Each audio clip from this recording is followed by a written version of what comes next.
लहरों से डरकर नौका पार नहीं होती, कोशिश करने वालों की हार नहीं होती। अभी तो जंग है जारी, अभी हारा नहीं है तू, जो सहले तंज सारे ऐसा बेचारा नहीं है तू। अभी तो जंग है जारी, अभी हारा नहीं तू, जो सहले तंज सारे ऐसा बेचारा नहीं तू। भरोसा रख खुदा पे और अपने हौसलों पे, तुझे तो चांद बनना है कोई तारा नहीं तू। करेंगे वो जो करना है, जो चाहेंगे वो होगा, ये अब तू ठान ले तकदीर से भी बोल के रख। कसौटी वक्त की है हौसलों को बोल के रख, जोड़ना है तुझे ऊंचा परों को बोल के रख। कसौटी वक्त की है हौसलों। Good evening all of you. आप सभी कैसे हैं जरूर बताएं। आप सभी का तैयारी कैसा चल रहा है। अभी तक ज्योग्राफी के स्पेशल 20 सीरीज जा चुका है, आप सभी उसे जरूर देखे होंगे। आप सभी को कैसा लग रहा है जरूर साझा करें। आपके एग्जाम के दृष्टि से काफ़ी महत्वपूर्ण सीरीज है, इसलिए सभी लोग क्लास को फॉलो करें। काफ़ी इंपॉर्टेंट सीरीज है आपके एग्जाम के दृष्टि से, इसलिए ज़रूर आप सभी इसे फॉलो करें। जब आप एग्जाम में बैठेंगे तो ज्योग्राफी में तहलका मचा देंगे अगर आप इसे फॉलो करते हैं तो। इसलिए सभी लोग फॉलो करें और सभी लोग जुड़िए, सभी लोग जुड़िए, सभी लोग आइए और सभी लोग लिंक को शेयर करें। जितने लोग हैं सभी लोग लिंक को शेयर करें और कोशिश करें डेली शाम में 7 बजे और सुबह में 6 बजे आपके लिए special geography series, daily current affair series जो कि काफ़ी महत्वपूर्ण है, तो आप सभी शामिल हों। जितने लोग हैं सभी लोग शामिल हों। तो सभी लोग आ चुके हैं, जल्दी से सभी लोग जुड़िए और सभी लोग कोशिश कीजिए कि डेली हम एक नए लोगों को जोड़ें, ताकि ज़्यादा लोग रहेंगे ज़्यादा अच्छा रहेगा। इसलिए सभी लोग कोशिश करें कि और लोगों को जोड़ें। आप अगर पीछे के वीडियो नहीं देखे हैं उसे जाएं, प्लेलिस्ट में आपको सारा वीडियो मिलेगा। ज्योग्राफी, पॉलिटी, सारे वीडियो को देखें, आपके लिए काफ़ी महत्वपूर्ण है। आप पूरे जीएस को रिकॉल कर सकते हैं यहाँ पे, इसलिए आप सभी जुड़ें। सभी लोग रेडी हैं? सभी लोग रेडी हैं? जल्दी से आए सभी लोग जुड़े और सभी लोग लाइव चैट में आंसर करें। जितने भी लोग हैं सभी लोग लाइव चैट में आंसर करें। काफ़ी महत्वपूर्ण चैप्टर है, आज हम लोग पवन देखेंगे। काफ़ी महत्वपूर्ण चैप्टर है पवन, विंड के बारे में देखेंगे। कुछ महत्वपूर्ण क्वेश्चन है, तो सब लोग आंसर करेंगे। जितने लोग हैं सभी लोग आंसर करेंगे और नए लोग हैं वो लोग कोशिश करें क्लास को सब्सक्राइब करें और बाकी लोग शेयर करते रहें। जितने लोग हैं लाइक और शेयर जरूर करें। सभी लोग लाइक शेयर करें। और सभी लोग रेडी हैं? सभी लोग रेडी हैं? कमेंट करें, सभी लोग बताएं आप सभी रेडी हैं। गुड इवनिंग सभी को, गुड इवनिंग। तो चलते हैं आज का 1 नंबर क्वेश्चन आपके लिए। पवन के दिशा में विचलन को सर्वप्रथम किसने बताया था? आज पवन से रिलेटेड क्वेश्चन है, आप सभी को आंसर करना है कि पवन के दिशा में विचलन को सर्वप्रथम किसने बताया था। ऑप्शन नंबर 1 है कोरियालिस, सेकेंड है वेगनर, थर्ड है फेरेल और फोर्थ है इनमें से कोई नहीं। तो पवन की दिशा को सर्वप्रथम, पवन के दिशा में जो विचलन हुआ है या होता है, इसको सर्वप्रथम किसने बताया था? आप सभी को आंसर बताना है। तो सभी लोग इसका आंसर करें। जितने लोग हैं सभी लोग आंसर करें। पवन की दिशा में विचलन को सर्वप्रथम किसने बताया था? तो इसका आंसर हो जाएगा, ध्यान रखेंगे, कोरियालिस। कोरियालिस ने पहली बार पवन की दिशा में विचलन को दर्शाया था, बताया था। ध्यान रखेंगे, इन्होंने बताया था कि पृथ्वी के घूर्णन गति के कारण पवन की दिशा में विक्षेपण होता है और इस विक्षेपण को सर्वप्रथम कोरियालिस ने बताया है। तो ध्यान रखेंगे कि पवन के दिशा में विचलन को सर्वप्रथम कोरियालिस ने बताया था और यह एक फ्रांसीसी भौतिक वैज्ञानिक थे और इन्होंने ही सर्वप्रथम पवन की दिशा में विचलन को बताया था। तो ध्यान रखेंगे कि पवन विचलित होती हैं, हमेशा जो है वो उच्च वायुदाब से निम्न वायुदाब की ओर पवन चलती हैं। तो पवन की दिशा में विचलन को सर्वप्रथम जो है वो कोरियालिस ने बताया था, ध्यान रखना है। तो क्लियर हुआ आप सभी का क्वेश्चन आप सभी का क्लियर हो गया। अगला क्वेश्चन है, कोरियालिस के अनुसार पवन उत्तरी गोलार्ध में एवं दक्षिणी गोलार्ध में विचलित हो जाती है। यानी कि अभी तक तो हम लोग देखे कि कोरियालिस ने सर्वप्रथम जो है वो पवन के विचलन को बताया था। तो इनके अनुसार जो है वो पवन उत्तरी गोलार्ध में अपनी किस ओर विचलित होती है और दक्षिणी गोलार्ध में किस ओर विचलित होती है। क्वेश्चन में ये कह रहा है। देखिए ये सब क्वेश्चन कॉन्सेप्चुअल क्वेश्चन है, आप सभी को ध्यान देना है। ये सब क्वेश्चन जो है कॉन्सेप्चुअल है, ऐसे ही नहीं बनेगा, आपको ध्यान से क्वेश्चन को देखना होगा, समझना होगा। तो कोरियालिस के अनुसार पवन उत्तरी गोलार्ध में किस ओर और दक्षिणी गोलार्ध में किस ओर। ऑप्शन है दाई बाई, सेकेंड है बाई दाई, और जो है सी है ऊपर नीचे, और डी है इनमें से कोई नहीं। तो ध्यान रखेंगे कि कोरियालिस ने बताया था कि पवन उत्तरी गोलार्ध में अपनी दाईं ओर और दक्षिणी गोलार्ध में अपनी बाईं ओर विचलित हो जाती है। इस चीज को कोरियालिस ने बताया था। तो ध्यान रखेंगे इसका आंसर 1 नंबर हो जाएगा। कोरियालिस ने बताया था कि जो है वो पवन उत्तरी गोलार्ध में अपनी दाईं ओर और दक्षिणी गोलार्ध में अपनी बाईं ओर विचलित हो जाती है, ध्यान रखेंगे। तो जैसे हम लोग के यहाँ जो है वो दक्षिण पश्चिम मानसून, तो ये अगर दक्षिण भारत है और ये इक्वेटर है, तो जैसे ही इक्वेटर से हवाएं क्रॉस करके उत्तरी गोलार्ध में पहुंचती है तो ये अपनी जो है वो दाईं ओर मुड़ती है। तो देखिएगा दक्षिण पश्चिम जो पवन है जिसे मानसून कहते हैं हम लोग, तो इसका डायरेक्शन इस तरह है, जो कि सबसे पहले केरल के मालाबार तट पे दस्तक देती है। तो इसे दक्षिण पश्चिम मानसून कहते हैं। तो देखिए कि ये जैसे ही आपका जो है वो दक्षिणी गोलार्ध को क्रॉस करके उत्तरी गोलार्ध में प्रवेश करती है तो इसका डायरेक्शन बदल जाता है। ये हवाएं जो है अपनी दाईं ओर मुड़ जाती है और दाईं ओर मुड़ती है और इसके बाद जो है ये आगे निकल जाती है। तो ध्यान रखेंगे कि कोरियालिस के अनुसार जो है दक्षिणी गोलार्ध में अपनी बाईं ओर और उत्तरी गोलार्ध में दाईं ओर मुड़ जाती है या विचलित हो जाती है। इसको सर्वप्रथम कोरियालिस ने बताया था, इसलिए इसे कोरियालिस बल भी कहा जाता है, ध्यान रखना है आपको। अगला क्वेश्चन है कि पृथ्वी के घूर्णन गति के कारण विचलन को कहा जाता है। यानी कि पृथ्वी के घूर्णन गति के कारण जो विचलन होता है, हवाओं में विचलन होता है, इसे कौन सा बल कहते हैं। ऑप्शन नंबर 1 है कोरियालिस बल, बी है गुरुत्वाकर्षण बल, सी है अभिकेंद्रीय बल और डी है इनमें से कोई नहीं। तो पृथ्वी के घूर्णन गति के कारण विचलन को क्या कहा जाता है। तो ध्यान रखेंगे कि घूर्णन गति के कारण जो भी पवन के दिशा में विचलन होता है इसको कहा जाता है कोरियालिस बल, यानी कि 1 नंबर। तो ध्यान रखेंगे कि पृथ्वी के घूर्णन गति के कारण विचलन को कोरियालिस बल कहा जाता है। तो ये काफी महत्वपूर्ण क्वेश्चन है। अगला क्वेश्चन है कि फेरेल के अनुसार पवन उत्तरी गोलार्ध में एवं दक्षिणी गोलार्ध में विचलन होती है। देखिए अभी तक हम लोग कोरियालिस बल देखे थे, तो कोरियालिस बल आप सभी समझ चुके होंगे। उम्मीद करता हूं कि आप सभी को कोरियालिस बल जो है समझ में आ गया होगा। तो कोरियालिस बल के बाद अगर हम देखते हैं कि 1856 में एक अमेरिकी विद्वान थे जिनका नाम फेरेल था, इन्होंने सिद्ध किया, यानी कि कोरियालिस बल के अनुसार फेरेल ने 1856 में सिद्ध किया कि पवन उत्तरी गोलार्ध में दाईं ओर यानी कि घड़ी के दिशा में क्लॉकवाइज चलती है, विचलित होती है, और दक्षिणी गोलार्ध में अपनी बाईं ओर यानी कि एंटी क्लॉकवाइज में विचलित होती है, और इसे पवन के विक्षेपित होना कहते हैं। इस चीज को फेरेल ने सिद्ध किया और इसी विचलन को फेरेल का नियम कहा जाता है। तो ध्यान रखेंगे कि फेरेल के अनुसार पवन उत्तरी गोलार्ध में जो है वो क्लॉकवाइज और दक्षिणी गोलार्ध में एंटी क्लॉकवाइज, यानी कि इसका आंसर 1 सही हो जाएगा। तो इसी को कहते हैं फेरेल का नियम। ध्यान रखेंगे उत्तरी गोलार्ध में क्लॉकवाइज और दक्षिणी गोलार्ध में एंटी क्लॉकवाइज विचलित हो जाती है पवन, इसी को कहा जाता है फेरेल का नियम, और इसको सिद्ध किया था अमेरिकी विद्वान फेरेल ने। तो ध्यान रखना है इस क्वेश्चन को।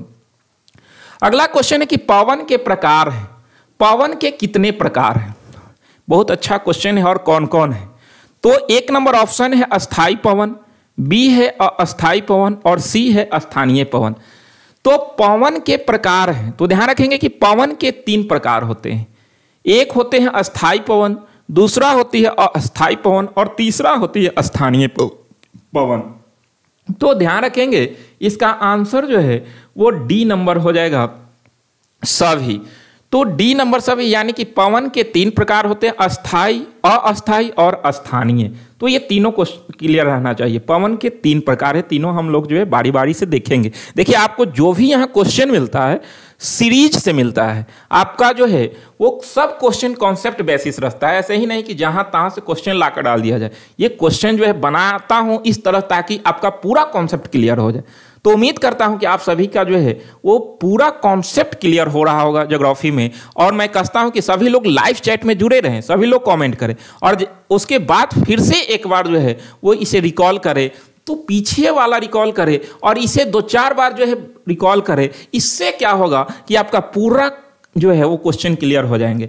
इसलिए आप सभी से मैं कहता हूं कि आप बार बार देखें, एक बार लाइव में जुड़े उसके बाद इसे जो है 2-4 बार और रिकॉल करें। तो एक ही चीज को अगर हम बार बार देखते हैं तो इसमें जो है ये पूरा क्वेश्चन ऐसा होगा कि आपके माइंड में छप जाएंगे। तो इसलिए आप सभी मेहनत करें, मेहनत करते हैं तो आपको कोई नहीं रोकेगा, आप एग्जाम में बेहतर प्रदर्शन कर सकते हैं।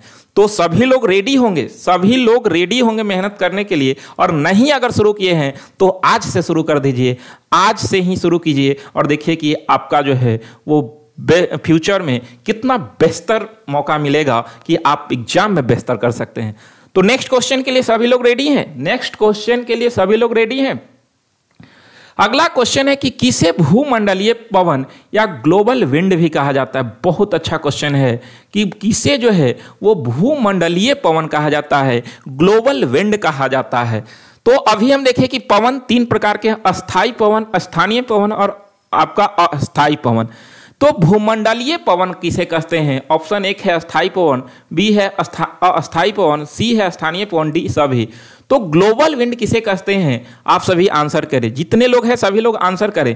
ग्लोबल विंड किसे कहते हैं? तो इसका आंसर हो जाएगा आपका 1 नंबर अस्थाई पवन। ध्यान रखेंगे इसका विस्तार जो है अस्थाई पवन का वो संपूर्ण भूमंडल पर है, संपूर्ण भूमंडल पे है, इसलिए इसे भूमंडलीय पवन ग्लोबल विंड कहा जाता है। ध्यान रखना है ये सालों भर एक निश्चित दिशा में चलती रहती है, इसलिए इसे अस्थाई पवन कहा जाता है। और संपूर्ण भूमंडल पर इसका विस्तार है, इसलिए इसे भूमंडलीय पवन ग्लोबल विंड कहा जाता है। तो इस तरह से यह क्वेश्चन क्लियर हो गया होगा। अगला क्वेश्चन है कि जो पवन सालों भर एक निश्चित दिशा से दूसरे दिशा में चलती है उसे क्या कहा जाता है? तो जो पवन सालों भर एक निश्चित दिशा से दूसरे दिशा में चलते हैं उसे क्या कहा जाता है? ऑप्शन नंबर 1 है अस्थाई पवन, सेकेंड है अस्थाई पवन, थर्ड है स्थानीय पवन और डी सभी। तो जो पवन सालों भर एक निश्चित दिशा से दूसरे दिशा में चलते हैं उसे कहा जाता है अस्थाई पवन। ध्यान रखेंगे और इसी अस्थाई पवन को आपका ग्लोबल विंड भूमंडलीय पवन भी कहा जाता है। तो उम्मीद करता हूं कि आप सभी का अस्थाई पवन क्लियर हुआ होगा। आगे है नेक्स्ट क्वेश्चन, अस्थाई पवन के प्रकार क्या है? यानी कि अस्थाई पवन ग्लोबल विंड भूमंडलीय पवन कितने प्रकार के हैं और कौन कौन है? 1 नंबर है पूर्वा पवन, बी है पछुआ पवन और सी है ध्रुवीय पवन और डी इनमें से कोई नहीं। तो अस्थाई पवन के प्रकार हैं, आंसर करें आप सभी। अस्थाई पवन के प्रकार हैं तो इसको आप कर लेंगे सभी, इस ऑप्शन को आप चेंज करके सभी कर लेंगे, ठीक है। तो अब आंसर करें आप सभी कि जो है अस्थाई पवन के प्रकार हैं। तो अस्थाई पवन के प्रकार हैं, इसका आंसर सभी लोग करें तो ये सभी हो जाएंगे, यानी कि डी नंबर हो जाएंगे। अस्थाई पवन 3 प्रकार के होते हैं, पूर्वा पवन, पछुआ पवन और ध्रुवीय पवन। ये 3 प्रकार के अस्थाई पवन होते हैं। ध्यान रखेंगे हम लोग जो है वो देखेंगे इसका विस्तार से तीनों पवन को। तो ध्यान रखेंगे कि अस्थाई पवन 3 प्रकार के होते हैं, पूर्वा पवन, पछुआ पवन और ध्रुवीय पवन। आप हाँ वही पूर्वा पवन जो कि आप सभी सुनते होंगे कि पूर्वा हवा चल रहा है, पछुआ हवा चल रही है। तो ये सारी अस्थाई पवन है, यानी कि ये सालों जो है वो अपने जो है एक निश्चित दिशा से दूसरी दिशा में चलते रहती है, इसलिए इसे अस्थाई पवन कहते हैं। और ये पूर्वा पवन, पछुआ पवन और ध्रुवीय पवन एक अस्थाई पवन है, ध्यान रखना है। अगला है आपके लिए, सोचने से कहाँ मिलते हैं तमन्नाओं के शहर, चलना भी जरूरी है मंजिल को पाने के लिए। तो सोचने से आपको तमन्नाओं की शहर नहीं मिलेगी, चलना भी जरूरी है मंजिल को पाने के लिए। तो चलना नहीं, आपको तो कंपटीशन में जीतने के लिए दौड़ना पड़ेगा। तो आप सभी दौड़ने के लिए तैयार रहें, चलने के तो दूर, आप सभी दौड़ने के लिए रेडी रहें। देखिए कि आपको जो है वो सफल होने से कोई नहीं रोक सकती है। तो इस तरह से जो है आप सभी कोशिश करते रहें। व्यापारिक पवन कसते हैं, व्यापारिक पवन किसे कसते हैं, ध्यान रखेंगे। अभी हम लोग देखें कि अस्थाई पवन 3 प्रकार के होते हैं, पूर्वा, पछुआ और ध्रुवीय। अब कह रहा है कि व्यापारिक पवन किसे कसते हैं। ऑप्शन नंबर 1 है पूर्वा पवन, बी है पछुआ पवन, सी है ध्रुवीय पवन, डी इनमें से कोई नहीं। तो ध्यान रखेंगे कि व्यापारिक पवन जो होती है वो आपका 30 डिग्री उत्तरी और दक्षिणी अक्षांशों से जो है विषुवत रेखीय क्षेत्र में चलती है। यानी कि उपोष्ण उच्च वायुदाब से विषुवतीय निम्न वायुदाब की ओर चलने वाली हवा को जो है वो व्यापारिक पवन कहते हैं। और इसे पूर्वा पवन जो है वो, यानी कि पूर्वा पवन को व्यापारिक पवन जो है वो नाम दिया था प्राचीन समुद्री व्यापारियों ने। उन लोगों ने ही जो है व्यापार के आधार पर जो है पूर्वा पवन और पछुआ पवन नाम दिया था। तो पूर्वा पवन को व्यापारिक पवन कहा जाता है और पछुआ पवन को प्रति व्यापारिक पवन कहा जाता है, ध्यान रखेंगे। तो आपको ध्यान रखना है कि उपोष्ण उच्च वायुदाब से विषुवतीय निम्न वायुदाब की ओर दोनों गोलार्ध में चलने वाली पवन को आपका क्या कहा जाता है, तो व्यापारिक पवन या पूर्वा पवन या सन्मार्गी पवन कहा जाता है। तो इसका आंसर 1 नंबर हो जाएगा, व्यापारिक पवन पूर्वा पवन को ही जो है कहा जाता है, ध्यान रखना है। पूर्वा पवन को ही व्यापारिक और पछुआ पवन को प्रति व्यापारिक पवन कहा जाता है। इसको हम विस्तार से देखेंगे कल वाला क्लास में। आज आपके लिए कुछ कम क्वेश्चन लाए हैं, तो आप सभी जो है वो इसे फिर से विस्तार से हम समझाएंगे पूर्वा पवन पछुआ पवन को। 1-2 क्वेश्चन और है, आप सभी आंसर करें। कोरियालिस कहाँ के विद्वान थे। अभी हम पीछे वाला क्वेश्चन बताए थे कि कोरियालिस कहाँ के विद्वान थे, आप सभी आंसर करें। 1 नंबर ऑप्शन है फ्रांस, बी है अमेरिका, सी A+B, डी इनमें से कोई नहीं। तो कोरियालिस कहाँ के विद्वान थे, सभी लोग कमेंट करें, जितने लोग हैं सभी लोग कमेंट करें कोरियालिस कहाँ के विद्वान थे। तो इसका आंसर हो जाएगा आपका फ्रांस। फ्रांस के एक भौतिक वैज्ञानिक जो थे वो कोरियालिस थे। तो ध्यान रखना है, इसका आंसर जो है वो फ्रांस हो जाएगा। अगला क्वेश्चन है कि फेरेल कहाँ के विद्वान थे।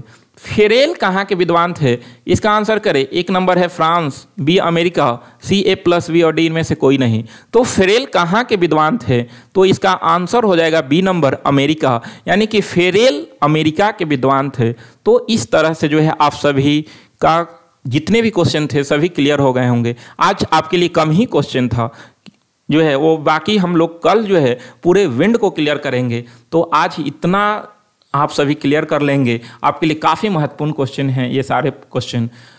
सवाल हमारा जवाब आपका में वायुमंडल में सबसे अधिक गैस का प्रतिशत कितना है, किसका है, तो आप सभी ने आंसर सही किया था। इसका आंसर नाइट्रोजन होगा 78%। और आज के लिए आपके लिए जो क्वेश्चन है वह है कि वायुमंडल में दूसरा सबसे अधिक गैस का प्रतिशत कितना है।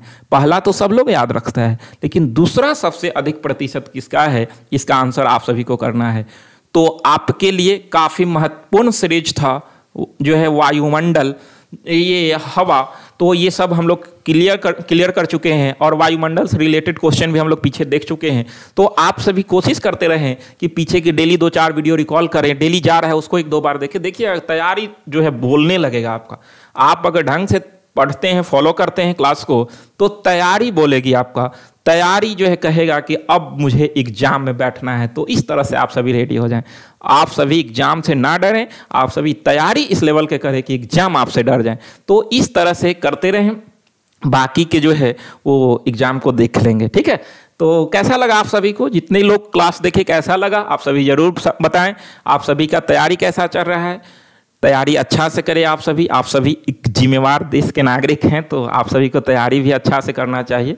तो उम्मीद करता हूं कि आप सभी जो है अपने तैयारी को लेकर जो है वो सीरियस हैं।